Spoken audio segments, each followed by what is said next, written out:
This episode is brought to you by Hasa. Pool Pros. Are you using the new Hasa Pro Rewards app? Earn points on Hasa and render purchases, redeem them for gift cards and product rewards.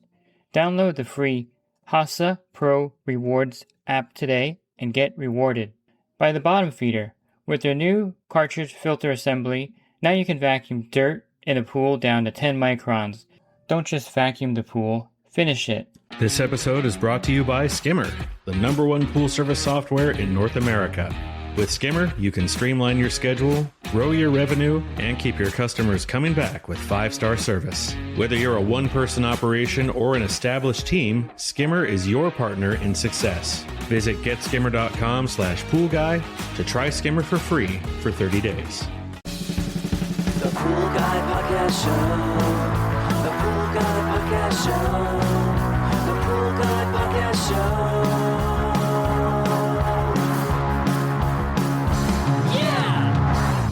Hi, welcome to the Pool Guy Podcast Show. In this episode, I'm going to talk to you about using test strips effectively on your pool route. And if you're a homeowner and you want to use test strips, you can use these effectively as well. You just have to know the limitations of test strips. Are you a pool service pro looking to take your business to the next level? Join the Pool Guy Coaching Program. Get expert advice, business tips, exclusive content, and get direct support. From me, I'm a 35-year veteran in the industry. Whether you're starting out or scaling up, I've got the tools to help you succeed. Learn more at swimmingpoollearning.com. And I'll start with the main limitation of test strips, and that is that you're kind of getting a ballpark guesstimate reading. Now, there are some test strips that have digital readers.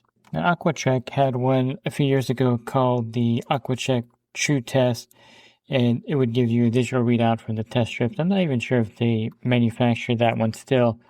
Not sure if there's still a market for that. But it does make sense that a digital reader of test strips would be something that consumers would, or pool pros and consumers would like to use because, the Water Guru is the skimmer. It's a device you put in your skimmer that does the readings digitally and sends it to your phone. They use a test strip type cassette, and it does give you a digital reading. So the technology is definitely there. And I haven't really done a lot of research into these devices. I know that they do make one. It's called the AquaDock, and it's Eagle Ray AquaDock, and I do see it for sale on Walmart.com. And if you go to Amazon, there are some newer companies that are trying to do this digital testing. So I've actually seen a couple of these listed here. I haven't really tested them, and maybe you want to pick one up. It's Prime, so you can probably return it. But there are a couple of these listed here for about $160, and they have the 701 test strips, and they have the ability to give you a digital reading. And so the reason why I'm bringing this up is this is the main drawback with test strips, is that you're getting a guesstimate. You're matching the color with your eye to the back of the test strip bottle, and you're not getting a true, photometer test or even a true reagent test, where it's also left up to you in your judgment based on the reagent and matching it in the tube to the colors on the side. But I find that to be a little bit more accurate in most cases than the test strip range that you're reading off of it. So that's not saying that test strips are not accurate.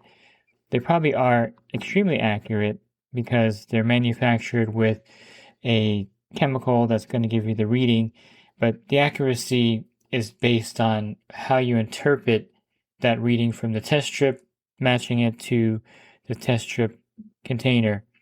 Now, I always reference this game when I talk about test strips, and it's actually a really fun game.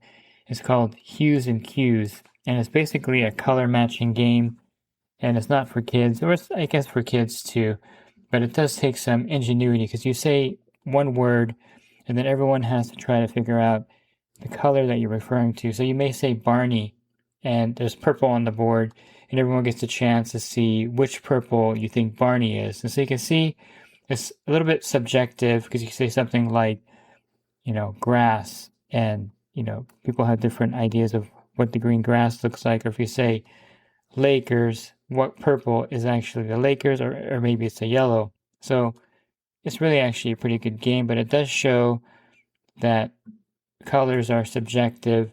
And is the alkalinity 80? Is it 60? Is it 90? It's really up to you to kind of judge that with the test strip. So to me, that is the only real major drawback with the test strips. They're fast, they're convenient, but they don't give you pinpoint accuracy. Although these new digital readers may change the landscape over time, if they can truly read the test strip correctly and give you the reading more accurately. You're also going to be a little limited if you're doing a calcium hardness reading with a reagent test kit or photometer. It's going to give you the calcium hardness based on the calcium level in the water. So you'll notice that the test strip measures total hardness, which is the calcium and magnesium ions in the water. So it's basically because the chemistry that they use for the reaction on a test strip is a combined hardness type reading. They can probably make one that specifically does calcium hardness, but I think it's going to be less accurate, and that's kind of why they defaulted to total hardness. So you're not really getting a calcium hardness with the test strips, you're getting a total hardness, which is a little bit different. And there's really no clean way of, subtracting the magnesium hardness from the total hardness to get the calcium hardness. You can kind of, it's the magnesium hardness probably isn't a big amount in that reading, but again, the reagent is probably a better way to get the calcium hardness. So that's one drawback with a test factor there. There are actually some really good aspects of test strips that I like, and that is that it can actually give you a cyanuric acid reading that can be, in some cases, more accurate than a reagent or even from a kit type cyanuric acid test. Because if you know anything about cyanuric acid, once it gets to 100 parts per million, above 100 parts per million, I should say, it becomes harder and harder to get an accurate reading with the chemical that's used as the activator of this. And so the test strip does have a slight advantage. I think it does do a better job of getting a high cyanuric acid reading than a reagent test kit. And in some cases, even a photometer. I think the Lamont spin test only goes like 130 parts per million, 150 parts per million. And then above that, you won't be able to get an accurate reading. So truthfully, if you talk to Taylor, they'll tell you that anything over 100 is hard to get an accurate cyanuric acid reading with reagents. You can do like a dilution test, half bottled water or distilled water, half pool water, and then divide that number or times that number by 2, and you'll get the cyanuric acid reading. But honestly, the cyanuric acid reading from the test strip, I find to be good enough. You get a good enough range, and you can see, like, if the pool has like a lot of cyanuric acid with the test strip. Lamont also makes a high cyanuric acid test strip, and I've used these out in the field, and they're actually really good. You can test cyanuric acid, of course, down to 0, up to 500 parts per million, which is really great to be able to do that, because sometimes you'll have a pool with 200 parts per million of cyanuric acid, and this is a quick and easy way to get a reading of the cyanuric acid, I think, without doing multiple dilution tests with your CYA test kit.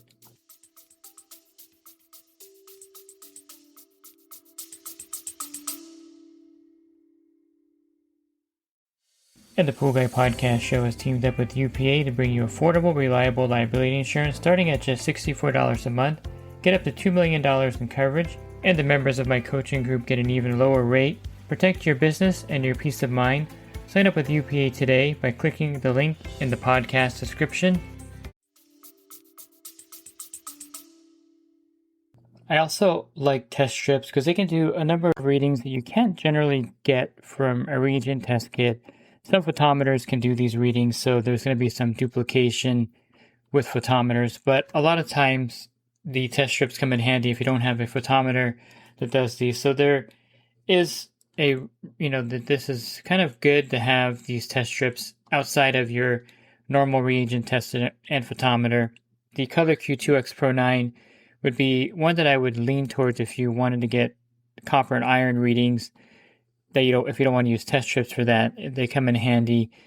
It comes in handy to get a really good accurate copper and iron reading. A lot of plumbers buy the Color Q2X Pro 9 the test for iron in the pipes. And so you know that it's accurate if plumbers are buying the kit. And I've tested it out in the field, and it does give you a really good copper and iron reading.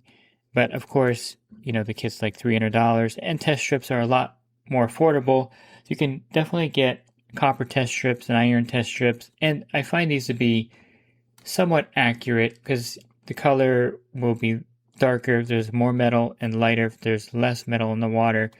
So it's not terrible to kind of get an idea if the pool has copper or iron in it. It's not something that you have to overanalyze. If it comes out, a darker color, then yes, there's metal in the pool.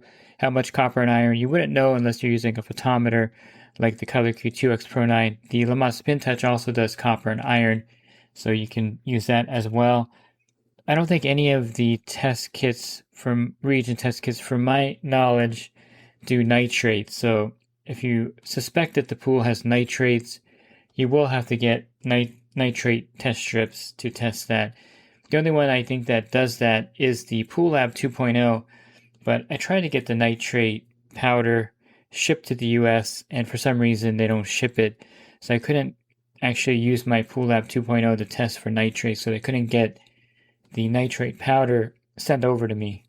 The big one that I think you would use out there on your pool service route, or if you're a homeowner and you're adding borates to the pool, is a borate test strip. I think all the major manufacturers make the borate test strip, Hawk and AquaCheck, and you can get the borate test strip. And I like the borate test strips. I think this is one where it doesn't take a lot to see the range of borates in the water. Again, the darker, the more borates there are in the water. The lighter, close to clear, the less borates in the water. So to me, these are fairly good to use. The only other thing you can do is get the Spin Touch, which has a borate disc, or has one of the discs has a borate reading. And I don't know if any other photometers do measure borates, but that one does have a borate disc. But besides using that, you can get the borate test strip, and it comes in really handy to have this also. You also can do phosphates. Now the Spin Touch does do the phosphate test.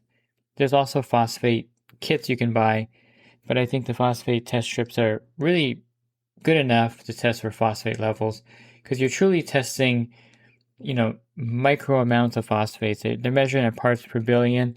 So you can use a test strip to test for phosphates up to 3,000 parts per billion. And again, the darker it is, the more phosphates are in the water.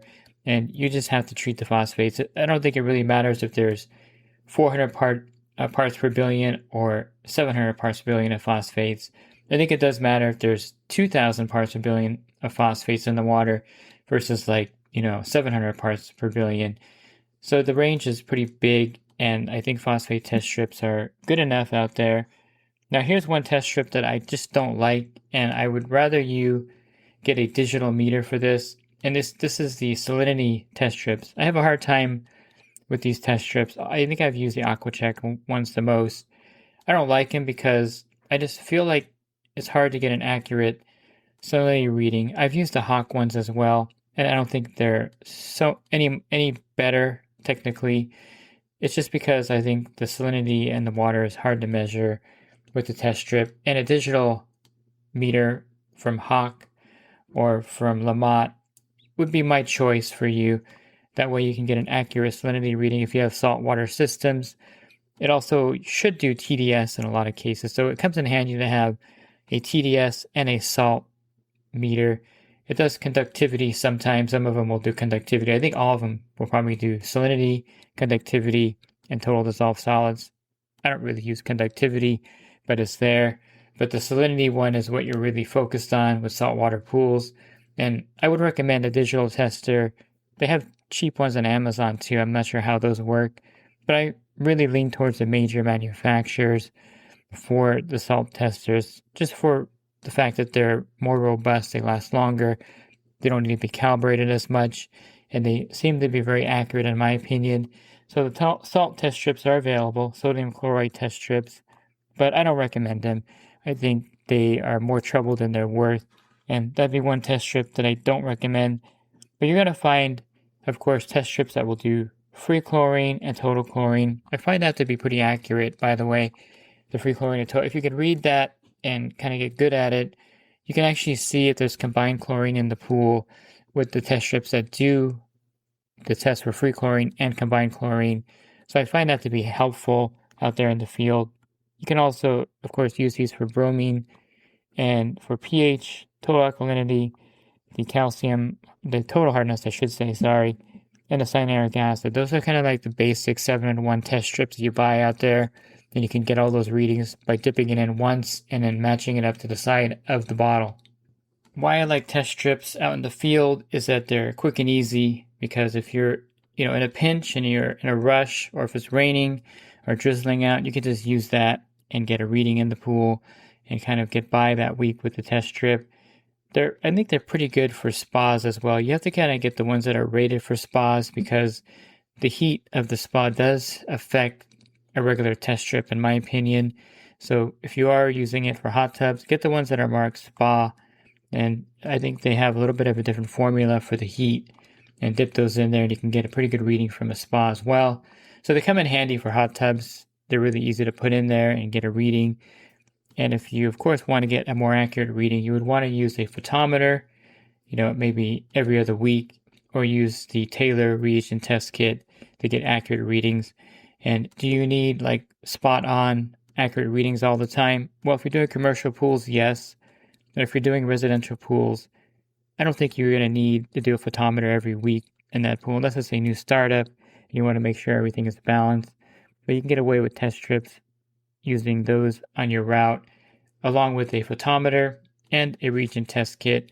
I also like the fact that test strips can be used to kind of verify the reagent or photometer reading. If you're getting like a weird alkalinity reading, you may have bad reagents. They may have gone bad on your photometer. I've had that happen before, by the way, because the reagents don't last that long. Now, of course, most of the new photometers use the pills or tablets, and they seem to be better. But the tablets you can also get a bad batch of tablets, which I've gotten before as well. So that's something that the test strip comes in handy for, to kind of verify it. There was someone in my group that was getting like a 0 chlorine reading when he knew like the chlorine was really high. He was using the Taylor K2005 kit, and that reagent is actually a dye-based reagent, and I believe anything above 10 parts per million will like bleach out the dye. And so he was getting like no chlorine. So I said, get a test strip, dip it in there, and sure enough, the chlorine was pretty blazing in there. So it does come in handy to kind of verify kind of weird readings in the pool. So don't dismiss them entirely. I think they do have a place out there in the field. And again, as the drawbacks I mentioned at the beginning, you have to kind of understand the limitations of test strips, but they do serve a useful purpose in testing things that you can't really test with a reagent test kit, and you can test some things with a high-end photometer. But if you don't have one of those, copper and iron test strips are great, and borate test strips are great, and phosphate test strips are pretty effective as well. If you're looking for other podcasts, you can go to my website, swimmingpoollearning.com. On the banner, there's a podcast icon. Click on that, and there will be close to 2,000 podcasts for you to download and listen to there. And if you're interested in a coaching program they offer, you can learn more at poolguycoaching.com. Thanks for listening to this podcast. Have a great rest of your week, and God bless. This episode is brought to you by HASA, providing products that deliver clean, healthy water for every aspect of everyday life. The bottom feeder battery-powered vacuum system, portable, powerful, and only weighs 12 pounds. And Skimmer. Get Skimmer, America's #1 pool service software. Podcast listeners can try Skimmer for free at getskimmer.com/poolguy.